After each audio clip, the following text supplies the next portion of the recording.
Florida Congresswoman Anna Paulina joins me now. So, Congresswoman, I mean, I heard this on Friday. I was a little shocked. They usually don't, drop murder threats on national TV.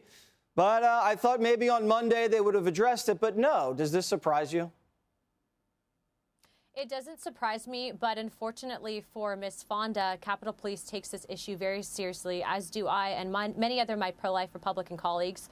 And so I'm sure that they'll be investigating, and she will be having to answer for her comments. Obviously, we take this as unacceptable from The View.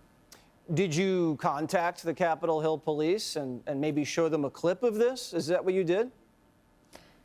Absolutely. So as soon as we heard it, the most disturbing thing is this is The View. They're supposed to pride themselves on being a channel that promotes women viewpoints, right?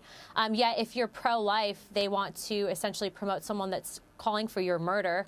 And so we absolutely did report this. And Jesse, if I can just add, after this clip was posted, our office received another death threat that we then had to report to Capitol Police. So this is not uncommon for the left. They like to try to drown it out, to try to ignore it. But we take this seriously. And I want to add, too, that, we've had Republican members of Congress shot, Representative Steve Scalise.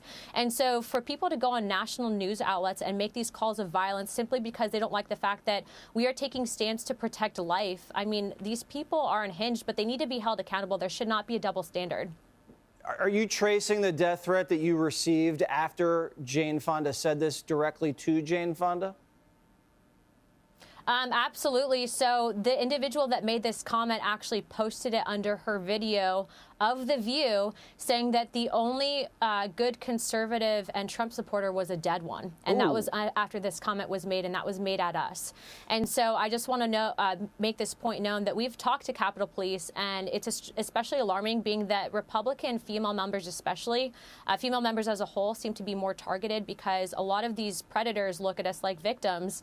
And so it's a very dangerous thing for her to have done, and we will be holding her accountable, as she should be. Well, Anna, she says she's just joking. Do you buy that? No, in fact, if you look at the clip, it was her counterpart that said that she was kidding, but she never made an apology. She never publicly retracted it, as she should.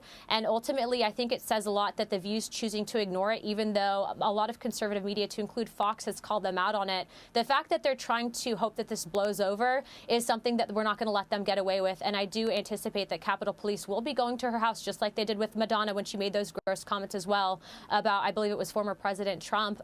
They will be addressing and having to deal with these issues. All right, well, I predict you will be getting booked on The View very soon, and that will be a show to watch. Thank you very much, Congresswoman. No, thank you. Have a good day, Jesse.